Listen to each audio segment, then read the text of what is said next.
Aí eu queria entender, quando é que o homem olhou pro outro e falar, a cor da pele dele é menos do que eu posso escravizar. Quando que acontece isso? Só para lembrar que tanto em Grécia quanto em Roma, em todas as sociedades escravistas, persas, Sei. etc., a escravização de um ser humano não dependia da sua melanina. Ah, não, Os romanos derrota. tinham escravos germânicos. Quem era derrotado em guerras. Ah, tá. Houve, em alguns momentos da história romana, antes de uma reforma na República e também em Atenas, eram escravos por dívidas. Tá.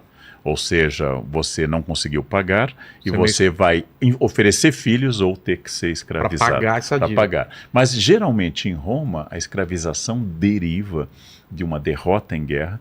E aí um romano, ele trata o escravizado não exatamente pela aparência. O romano, por exemplo, vai comprar no mercado um professor de grego para os seus filhos. Então Comprar? lá porque ele tem gregos escravizados, ele precisa escolhe, de um, escolhe, preciso de um Nossa. professor de grego bem formado. Aí capturamos essa cidade e tem esses professores. Então, por exemplo, grandes filósofos como Cara, não sabia Epicteto disso. foram escravizados. Epicteto é um filósofo estoico da época de Nero. Sei. Ele foi escravizado. Por exemplo, grandes personagens intelectuais foram escravizados. E não era uma questão de pele ou de etnia. Os romanos têm escravizados loiros de olhos azuis. Não? A palavra eslavo, ou seja, os habitantes do leste europeu, deriva de escravo. Ah, é? Porque eram escravizados os eslavos em grande quantidade. Então, associar o escravizado à pele é um fenômeno mais recente, da Idade Moderna. A partir da Idade Moderna, no mundo ocidental, escravizados são afrodescendentes. E indígenas também.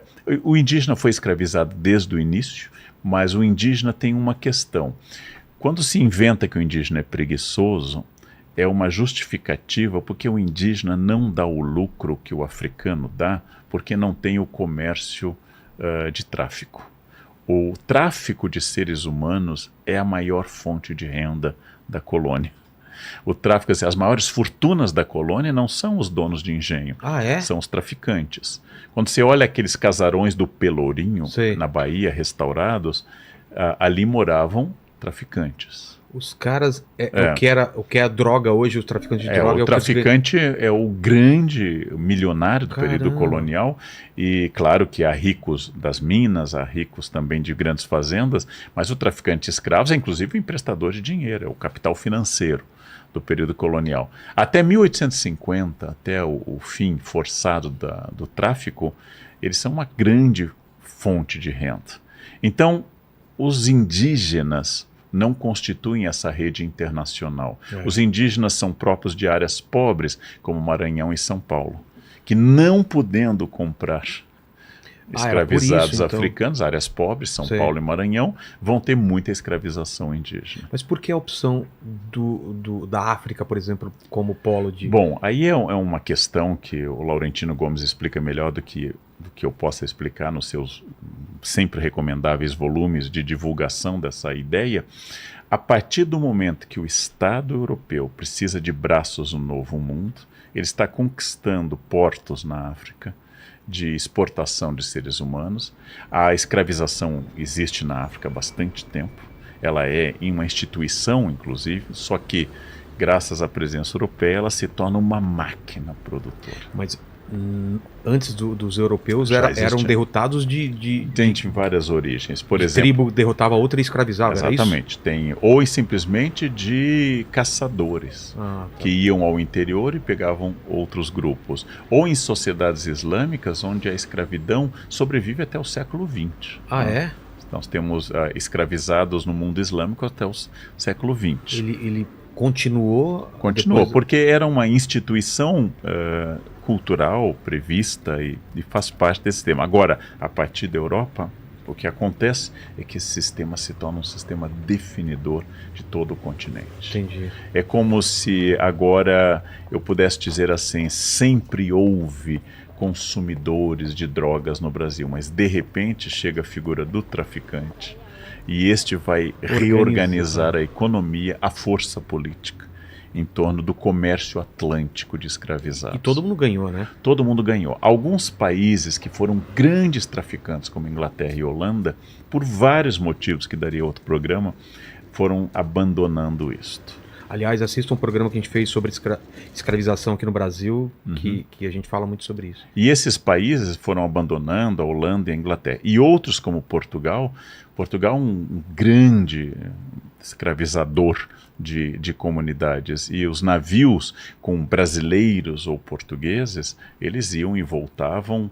O comércio triangular, que a gente chama, por exemplo, anglo-saxão. Saíam de Portugal, iam para a África e vinham para o Brasil. Hoje nós sabemos que o comércio horizontal é muito frequente na colônia. Esse é um debate muito grande. Ou seja, as relações entre Luanda e Salvador, entre Angola e a Bahia, são muito fortes. Ou seja, aqui se cria um sistema que não passa mais diretamente por Lisboa.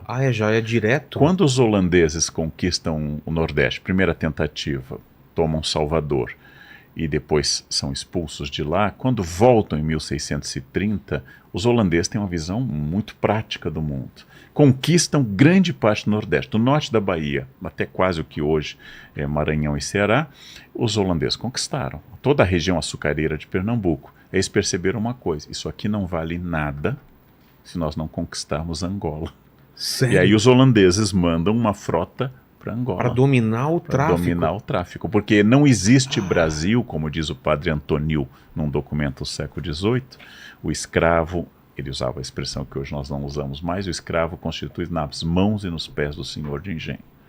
Então, a partir desse momento... Se não houvesse escravidão, não existia a exploração do Brasil de qualquer tipo de... Não tem como fazer com a cana-de-açúcar, que é uma gramínea exótica, né? Não é do Brasil, não tem como você fazer em larga escala essa monocultura e o engenho se não houver mão de obra em larga escala. E isto é um dado de construção do país. Olha que absurdo. Então, tinha toda uma escala que ganhava nisso que não tinha o menor interesse em terminar esse tráfico. Não, e aí precisa... Como você domina alguém? Eu posso dominar diretamente pela força. Eu sou mais forte, eu domino. Com armas. Mas essa dominação, há muito tempo, a gente sabe que ela é problemática. Então, para eu te dominar, a grande questão é eu te convencer que você é inferior. Exato. Que sua aparência física é feia, que você é estúpido, que a sua religião é inferior, é do mal, né? E que a minha cultura é superior e que a minha civilização é superior. Eu preciso convencer negros, eu preciso convencer mulheres, eu preciso convencer gays de que eles são menos do que aquela cultura. No caso do Holocausto, judeus... Exatamente. Que Então, antes de Auschwitz, eu tenho que fazer literatura antissemita. Antes de abrir os portões do campo de concentração, eu tenho que fazer piada.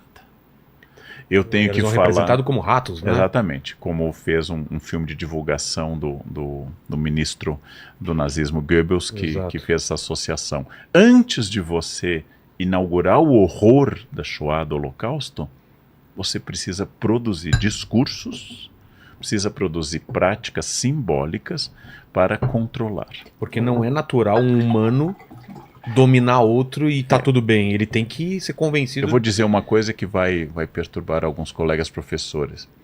Eu só posso tomar a prova de um aluno que está colando porque a maior parte da sala não está colando. E eles têm que aceitar aquele sistema de que eu seja a autoridade que vai tomar a prova. Se todos colarem ao mesmo tempo, em toda a escola, em todas as provas, o sistema explode. Exato. Se todos os escravizados tivessem consciência de que eles são a força de trabalho e são a maioria em alguns lugares... Sem eles não existe... Não existia. Se todas as mulheres que são a maioria no Brasil votassem apenas em candidatas mulheres ou pressionassem por uma pauta simpática às mulheres, por exemplo, em temas que os homens são indiferentes, como pobreza menstrual, a incapacidade de comprar absorventes. É um tema que o homem nunca vai se preocupar. Claro. Mas se todas as mulheres pressionassem, É diferente, mas eu tenho que convencer... Imagina se o homem mensurasse, ia ter absorvente em cada esquina. Ia ser um ponto de masculinidade, né? Eu perco meio litro, eu perco 1,5 litro nossa, sem tirar de dentro. Nossa, eu perco 1,5 litro de sangue e tô bem aqui, olha aqui. É verdade. Quer dizer, se os homens tivessem cólica menstrual, a analgesia da cólica estaria muito mais avançada. Né? O que significa isso? Eu tenho que convencer que você é inferior. Eu tenho que convencer. Eu tenho que convencer que as posições... Eu já fui diretor de uma escola, de centro de cursos, e às vezes eu contratava uma professora. E se a professora, além de competente, fosse jovem e bonita, eu sabia que ia ter reação. Já por ser mulher, mas se fosse jovem... Sempre vem levantando questões. Né? E como ela chegou até lá. Colocava uma mulher jovem, bonita e muito competente para dar uma aula, eu sabia que na avaliação ia aparecer. E eu assistia às aulas. Eu sabia dizer que fulana ou fulano são muito bons ou muito ruins. Né? A nossa sociedade é muito simpática com o masculino. Então, um homem de barriguinha é charmoso, um homem careca é masculino. Imagina uma mulher de barriga e careca. Quem é que a gente... Sean Connery, com 85, quase 90, era considerado... Fazia par romântico com Fazia par mulher romântico. de 25. Não há uma mulher de 90 que os homens... Olha, que sedutora. Nem de 85, nem de 80, nem de... Exato. Nem antes. O que significa isso? Nós somos muito simpáticos. A única vez que eu vi na minha vida se falar da forma física da presidência foi com uma presidente mulher, que se diz que ela tinha engordado. Os nossos presidentes são historicamente gordos, com raras exceções, ou pelo menos historicamente barrigudos.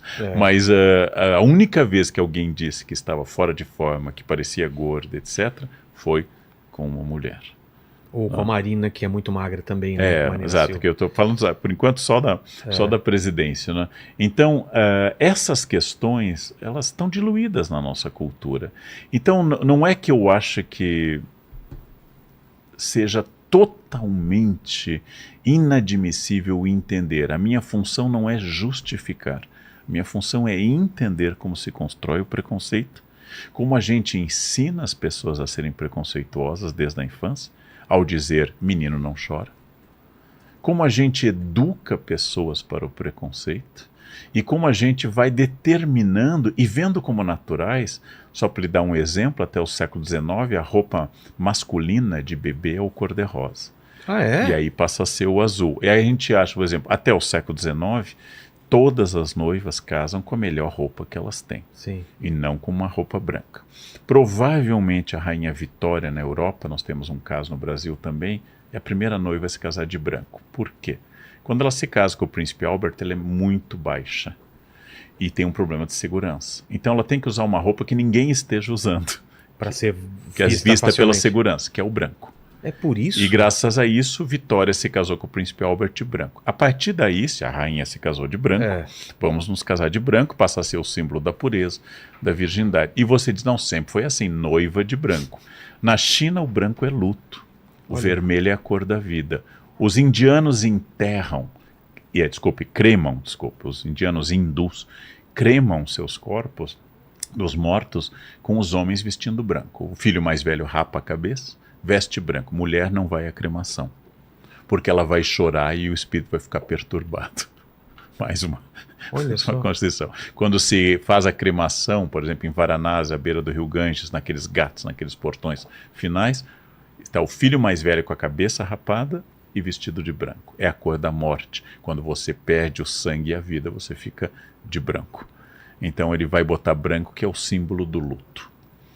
Então, assim, o que significa isso? E voltando à ideia, o preconceito é uma construção histórica. Se é uma construção histórica e humana, ele pode ser desfeito.